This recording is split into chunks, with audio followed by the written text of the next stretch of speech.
crying little. Yoga.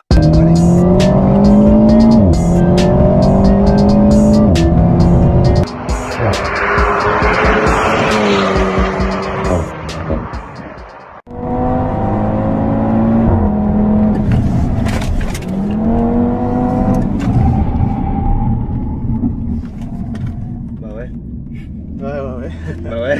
C'est bon pour vous? Bah moi je suis calmé perso, plus jamais je fais de bêtises.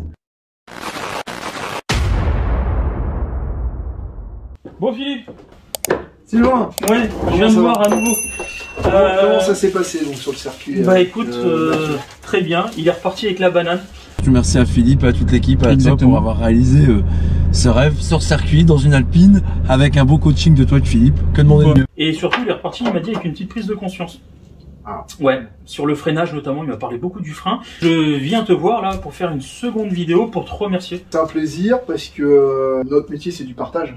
Donc à partir du moment où on permet aux gens de découvrir des choses, d'apprendre des choses, de ressortir avec quelque chose, qui fait qu'on a passé une bonne journée. Et du coup, ouais, justement, pour revenir sur ton métier, tu fais quoi exactement?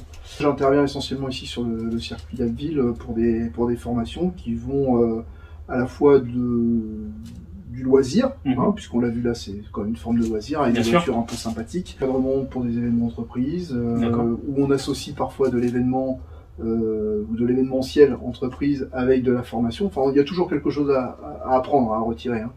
On travaille également sur des formations en gestion du risque routier. On travaille beaucoup avec les différentes brigades des douanes des Hauts-de-France. D'accord, c'est ça que tu m'avais dit. Ouais, tous les ans, on a un certain nombre de sessions avec ces agents pour leur apporter justement là aussi de la sérénité au volant, de la sécurité, et puis des connaissances qu'ils n'ont pas forcément quand ils viennent nous voir la première fois. Bien sûr, c'est ça qui m'intéresse moi, c'est ça qui m'a interpellé. Quand tu m'as parlé de stage de conduite, on avait cette notion sur circuit, on va travailler vraiment purement le technique, mais un truc qui m'a intéressé, c'est sur tes stages de conduite d'urgence, dans l'absolu que tu fais pour les douanes notamment, où là j'imagine que tu travailles aussi beaucoup l'humain, le stress. Enfin, pour moi, la première chose à faire, c'est déjà de comprendre ce qui se passe quand on conduit une voiture. Qu'à chaque fois que je vais lui donner une consigne, elle va m'apporter une réponse. Oui, bien sûr. Donc la première chose, c'est de comprendre. On le voit pas forcément lorsqu'on passe son permis de conduire, puisqu'on apprend surtout à déplacer un véhicule en sécurité, dans un environnement complexe, avec une réglementation. Mais on n'aborde pas les phénomènes de transfert de charge, par exemple l'équilibre de la voiture, l'adhérence. Et donc tous ces éléments-là, c'est important de bien les connaître pour les comprendre. Et à partir de là, ensuite, eh bien évidemment, on va améliorer naturellement le niveau de conduite global. Et ça va leur servir dans leur formation, enfin du moins dans leur mission, qui là pour le coup risque d'être dans l'urgence, et sont assez régulièrement dans l'urgence. Mais à ce moment-là, en fait, ils auront acquis suffisamment de sérénité et de compétences et de connaissances pour pouvoir être plus à l'aise lors de cette mission, plus ou moins difficile. Ouais, comment ça se passe pour gérer en 2 mots 3 lignes le comportement justement? Si on peut synthétiser, acquérir un maximum de compétences pour pouvoir automatiser sa conduite, être à l'aise, détecter les situations à risque le plus tôt possible. Justement sur le côté serein, parce que être serein sur un circuit, bon, il n'y a pas forcément d'enjeu, mais est-ce que tu arrives facilement à retranscrire ça dans tes formations? Est-ce que tu arrives à, j'allais dire, faire stresser vulgairement le stagiaire, voir comment il va être pour s'approcher au plus proche de la réalité? Faire stresser le stagiaire, on n'a pas forcément besoin de le faire stresser. Il arrive assez souvent qu'il stresse tout seul. C'est vrai. Si on prend l'exemple toujours de ces formations, on a des gens qui vont appréhender. On vient sur un circuit, souvent la réaction c'est « moi je sais pas faire, je sais rien faire ». Faut pas partir comme ça, c'est ce qu'on leur dit souvent, on va pas vous apprendre à conduire. Nous, on va vous apporter des clés complémentaires, des outils pour améliorer votre niveau de sécurité, pour améliorer votre compréhension de ce qui se passe, de l'environnement, etc. pour pouvoir ensuite être plus à l'aise au volant et plus en sécurité. Ça fait peur à beaucoup de gens de freiner. Alors c'est étonnant parce que c'est quand même de la sécurité. Bien sûr. C'est très facile d'accélérer alors que c'est dangereux et ça pose de problème à personne. Par contre, freiner, qui est de la sécurité, c'est un moment difficile. Ils sont plus inquiets au moment de freiner, ils sont moins Ouais, sereins. donc il y a une inquiétude au moment de freiner parce qu'on a peur que la voiture se mette dans une situation pas possible, etc. Bon bah, c'est sûr que les premiers freinages sont timides, mais on l'a vu d'ailleurs tout à l'heure avec Mathieu. Ouais. Hein, au début, c'est difficile d'appuyer sur le frein. Qu'est-ce qui va se passer? Est-ce que la pédale va m'exploser à la figure? Finalement, au fil des tours, on se rend compte que quand on appuie sur la pédale de frein suffisamment fort, les roues bien droites, il se passe rien, la voiture freine, et à la limite, c'est même rassurant. J'ai freiné avant le virage, donc du coup j'ai le temps de réagir, j'ai le temps de voir ce qui se passe, j'ai le temps d'appréhender, d'apprécier la situation. Et ça, naturellement, ça fait baisser le stress. En gros, je veux dire, faut tout anticiper, quoi. Bah voilà. Et quelque chose qui était très stressant au départ, c'est d'appuyer sur ce frein, bah finalement ça devient quelque chose de rassurant. Complètement. J'ai encore deux petites questions, après je t'embête plus. Tu me disais, ouais, il y a des stagiaires qui viennent en disant, voilà, moi je ne sais pas faire. Des fois, c'est plus facile de travailler avec eux parce qu'ils sont totalement à l'écoute du fait qu'ils ne me connaissent pas, plutôt que la personne qui dit, ouais, moi je sais faire, j'ai fait du circuit. Alors, je dis souvent que la conduite ou le pilotage ou le monitorat aussi, hein, ça commence par de l'humilité. C'est avant tout de l'humilité. Ça tout résumé. Je pense que c'est un bon résumé. Effectivement, quand on arrive en se disant, bon, je sais pas trop faire, voire je sais pas faire, les marges de progression peuvent être assez impressionnantes. Il y a effectivement aussi des candidats qui arrivent en disant je sais faire. Hey, bonhomme, c'est pas toi qui vas m'apprendre comment ça marche. Et là, c'est le moment où tu reprends le volant et tu leur montres, c'est ça? En toute humilité. En toute humilité. Ouais, voilà. Je sais pas si c'est forcément la meilleure solution de montrer comme ça, non. Mais ah, c'est une bonne question. Ouais, moi, montrer pas pour dire voilà, je suis le meilleur, je sais faire, parce que toi comme moi, on fait ça au quotidien, on n'a pas forcément de mérite, façon de parler.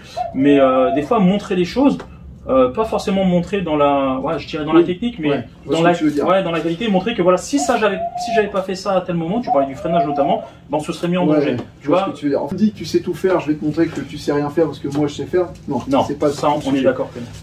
Mais je vais reprendre un exemple, c'est le freinage d'urgence avec l'évitement, un atelier qu'on utilise.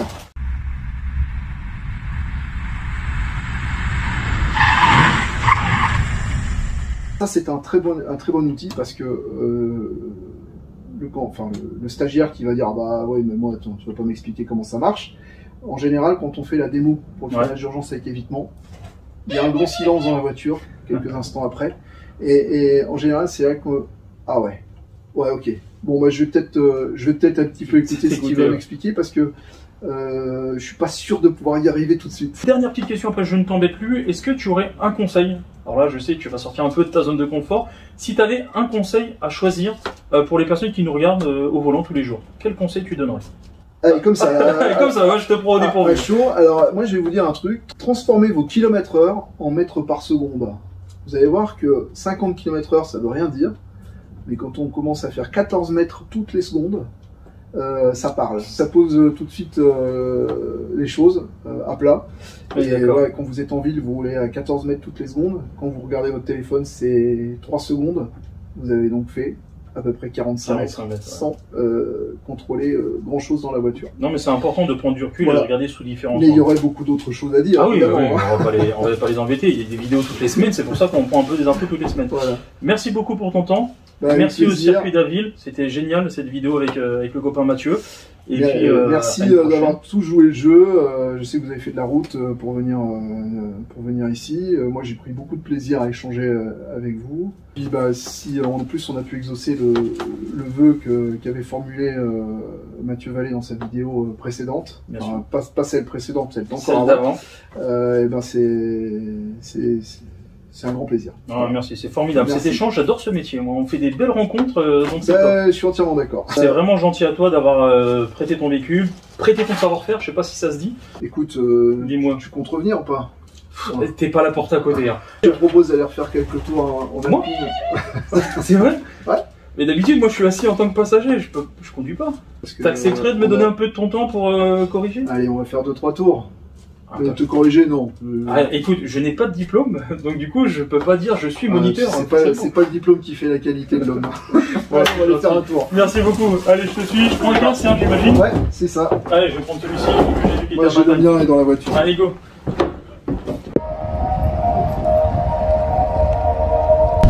Bon bah du coup on est parti pour le petit tour. Qu'est-ce que tu veux faire en premier? On va prendre à gauche et on va aller faire un tour d'abord de chauffe tranquille, ouais. Puis on va découvrir un petit peu le circuit. Ok nickel, je reste en boîte auto pour l'instant. Ouais. T'as vu un petit peu mes vidéos sur YouTube? Je sais pas si t'as remarqué, donc je suis ici pour coacher, donner des conseils et tout, mais je filme en même temps. Tu veux que je filme? Tu sais faire plusieurs choses en même temps ou pas? Oui, ça c'est oui. Comme repasser à regarder la télé, mais... Ouais, ou boire une bière et te gratter en même temps, mais... Donc circuit, il fait 2 km 3, tu m'as dit, c'est ça? 2 km 3, ouais. Circuit de relance, intéressant parce que très technique, avec des virages avec des profils différents. D'accord. Donc là on est sur la pit lane, on va pouvoir s'élancer, on a personne sur la piste. C'est toujours sur réflexe, t'as vu, on contrôle toujours plusieurs fois. C'est très bien. Alors dis-moi, là tu voit quoi? Les trajectoires? Alors là on fait un premier tour tranquille de chauffe, repérage, entre guillemets. Ouais. Ça nous permet de repérer un petit peu nos trajectoires, le parcours. Donc on se rappelle que au droite je peux accélérer fort, au droite je peux freiner fort. Par contre on aborde un virage, il va falloir adapter sa vitesse avant. Freinage, on a le point de corde qui est... Il n'y a plus d'eau, t'as vu? Par rapport à là, il y a 15 jours avec Mathieu, il y avait de l'eau partout. Exactement. Ça a séché. C'est l'avantage d'Abbeville. Voilà, donc ici un enchaînement, on abordera un peu plus vite tout à l'heure, on verra. Alors ici c'est la première particularité, c'est un virage à 180 degrés à droite. Donc, enfin quand je dis 180, c'est-à-dire qu'on fait un 180 degrés quasiment, il fallait chercher le point de corde assez loin. Rester ici à droite. Ah, bien à droite. Une petite erreur parce que du coup on est mal placé pour la suite. D'accord, ok. Hein, donc au niveau de la trajectoire, tout l'important c'est de le faire à faible vitesse pour bien repérer. On va d'abord bien se positionner sur la piste. Ah, tu vois, il y avait encore un peu d'eau quand même. Un peu de flotte ici, ouais. En 15 jours ça s'est pas évacué. Reste bien à droite ici. Et hop, on regarde surtout le regard, très important de projeter au loin le regard. Et comme on a une épingle à droite ici, on va rester, enfin un virage à droite, on va rester bien à gauche. Point de corde, bien. Voilà. Et tu débraques pour accélérer en venant chercher la gauche de la piste. Puisqu'on a un autre virage à droite. Là l'idée en fait, hein, c'est de sacrifier l'entrée de notre virage pour favoriser la sortie, qui va conditionner la ligne droite là d'ailleurs. Et tu peux accélérer. Allez. Donc on va partir, on va prendre un petit peu de rythme là. Normalement la température est un petit peu montée. Ouais, c'est bon.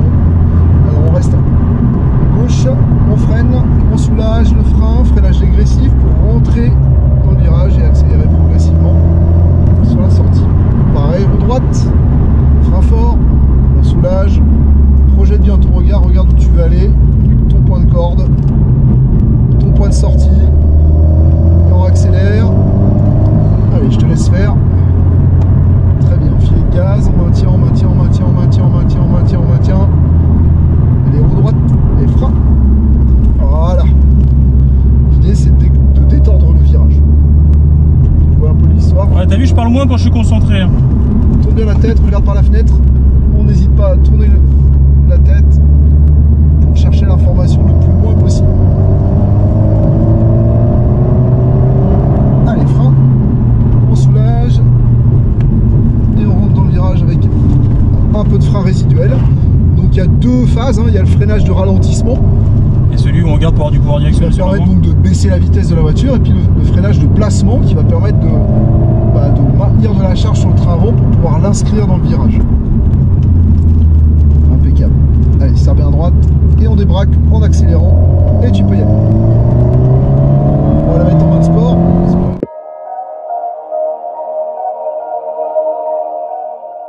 Voilà, bien. On élargit progressivement. Et on accélère. Maintiens ta pression de frein. Et on soulage pour entrer dans le virage extérieur. Alors attention de bien doser ton accélération ici parce que c'est vite piégeux. Effectivement, puisque si tu arrives trop vite, tu vas devoir soulager alors que ta voiture est en virage inscrit, c'est pas forcément recommandé pour l'équilibre. On tourne bien la tête, c'est parfait, on regarde loin, on est patient, on est patient, on est patient, et on accélère progressivement et de plus en plus fort. Allez, on est en droite, et très fort. On lâche pas, on lâche pas, on lâche pas, on lâche pas, on lâche pas. Voilà. Serre à droite, on tourne la tête à gauche, on regarde loin. Et on reste à gauche. Les roues droite. Frein fort. Très bien. Allez, serre la corde. On évite un peu l'eau, c'est sympa. Ok, super. Les roues droite. Allez, frein fort.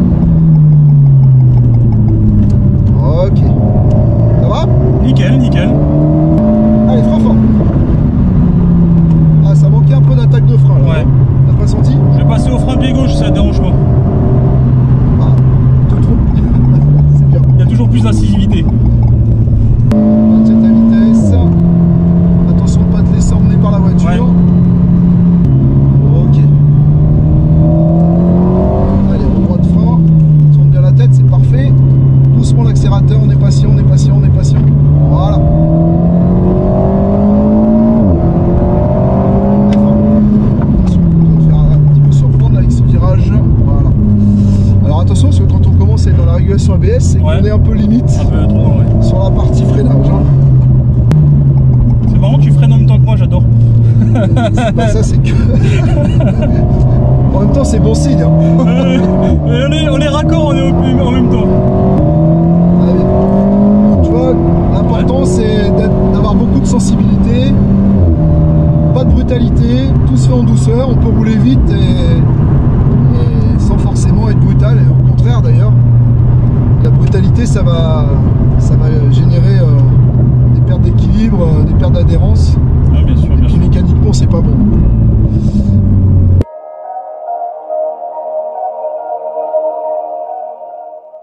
Voilà. On passe en mode palette. Allez, on va passer en mode palette. Du coup, si je dis pas de conneries, non, t'embête pas à filmer, on s'en fout, là on est dans du très pro. Voilà, donc palette enclenchée, on est en mode sport. Donc, à droite pour monter, à gauche pour descendre les rapports. À droite pour monter, à gauche pour descendre. Bon, il y a une sécurité, elle t'empêchera de... Mais exactement comme avec une boîte manuelle, ce qu'il faut éviter, c'est de se jeter sur la boîte dès qu'on freine. Bien sûr. Comme le font 90% des stagiaires. Rétrogradage en fin de frein. On applique bien les mêmes méthodes, c'est-à-dire on freine et c'est seulement en fin de freinage, dans le dernier tiers du freinage. Pourtant au permis de conduire, ils disent qu'il faut rétrograder pour ralentir, non? Oui, parce qu'on n'est pas dans la même recherche d'efficacité. Je te charrie, bien évidemment. N'est-ce pas? Là, t'es en 3, t'as les freins, t'avances, et là tu débraques, t'accélères, allez, gaz. Allez, frein fort. Ah, 2 carrément? Ouais, carrément, on essaye. Allez.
Toujours, important. L'exercice qui est très sympa à faire, dis-moi, c'est que tu fais le tour du circuit sans toucher les freins. Ça fait penser à une de mes formations. S'il y a un de mes moniteurs qui regarde, il va repenser à ça. Je lui demande de, de faire la même chose sans toucher aux freins. Bah, en fait, c'est un exercice qui peut paraître idiot, mais c'est vachement intéressant parce que ça t'oblige à bien lire la piste, la route, anticiper, pour qu'à aucun moment tu aies à toucher les freins, puisqu'il faut quand même dire x10. Bien sûr. Et parfois on se rend compte que c'est pas si évident que ça. Je te remercie encore une fois, merci beaucoup pour ton temps, ta gentillesse, ton écoute, tes conseils. Donc non, c'est vraiment top. Alors je sais que tu n'es pas youtubeur, mais aujourd'hui tu participes à ce petit projet. Voilà, bah, et écoute, il faut un commencement et tout. Hein. Ah oui, c'est ça. Je sais pas si tu as des enfants, mais tu pourras leur partager les vidéos. Les enfants regardent beaucoup YouTube. Si, pas. Ou des petits enfants, non? Non, pas encore. Oh, ça c'est pas sympa. Non, en tout cas c'est cool. Pareil, en toute humilité toujours, merci beaucoup. Je trouvais hyper intéressant de moi aussi de sortir un peu de ma zone de confort, parce que je donne des conseils au quotidien, mais là c'est cool d'en prendre, c'est cool de s'exposer un petit peu, parce que des fois on fait des choses qui sont pas forcément bonnes. Et puis pour le coup oui, on s'expose. Et puis les gens qui ont le savoir-faire, quand ils sont bienveillants, t'aident à évoluer, comme toi pour le coup. Alors il y en a d'autres, non, les autres ils critiquent. Mais bon, ça c'est un long débat, on n'en parlera pas. Mais voilà, le but c'est de faire avancer les choses. Formez-vous, c'est important. Il n'y a pas d'âge, il n'y a pas de... Non, et il faut surtout pas avoir, et encore une fois, il n'y a pas de honte à se former. Bien sûr, bien sûr. Même les meilleurs. Hein. Et surtout, on apprend tous les jours. Et je conclurai par le fait qu'on apprend aussi beaucoup au contact de nos stagiaires. Complètement, on apprend énormément avec nos stagiaires. Tu connais Monsieur Ragnotti, non?